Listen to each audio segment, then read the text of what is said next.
साथियों नमस्कार। मैं राम भक्त हूँ।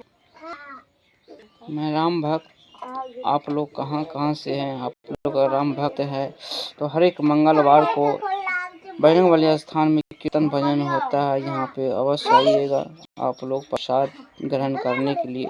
जो कोई इस बजरंग बली स्थान में अपना मनोकामना रखते हैं उसका मनोकामना बजरंग बली पूर्ण जरूर करते हैं। तो आप लोग का प्रथम गुरु कौन है? आप लोग जरूर बताइएगा कमेंट में।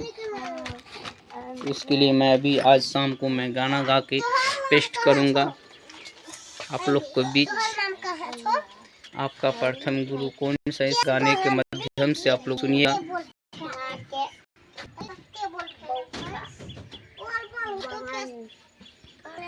अपने गांव में मैं एक दुकान भी खोल चुका हूँ, जिससे आवश्यकता है सामान कर ले सकते हैं।